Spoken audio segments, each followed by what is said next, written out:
risk. One, ignoring the issue of consent when it comes to a locker room, but a sport like this, you're putting young women in danger where you have a biological male serving on them and spiking balls in their face potentially. Right.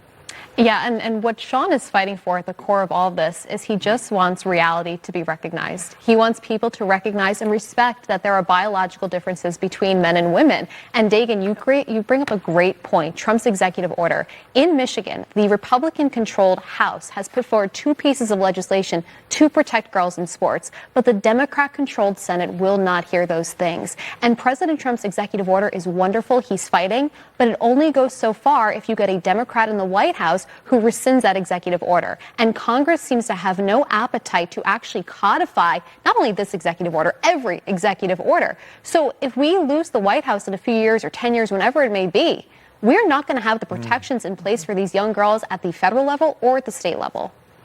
Yeah, Tiffany, I mean, the president sort of does what he can, but you need the broader American public to stand up and say we expect our legislators to make this rock solid law of the land, and it's a fight right now in Congress, and you've got some people who claim they love women and DEI or whatever, and they cannot stand up for young women. Yeah, that's where it's frustrating, because if this is the line the Democrats want to go down, then the midterms might look really, really bad for them.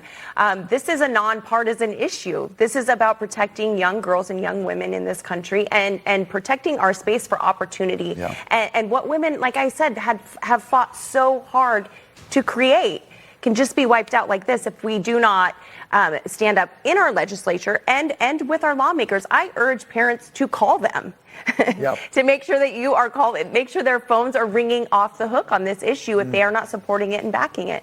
Yeah. Final word to you, Brianna. I just think it's ironic that all these feminists who claim to be for women's rights are saying nothing when men are invading our spaces and trying to tell people like us how to actually be a real woman. There are a few who are left-wing liberals, Yes. but they are standing up for women, like Martina Navratilova. She's one of them. We need more of them. Yep.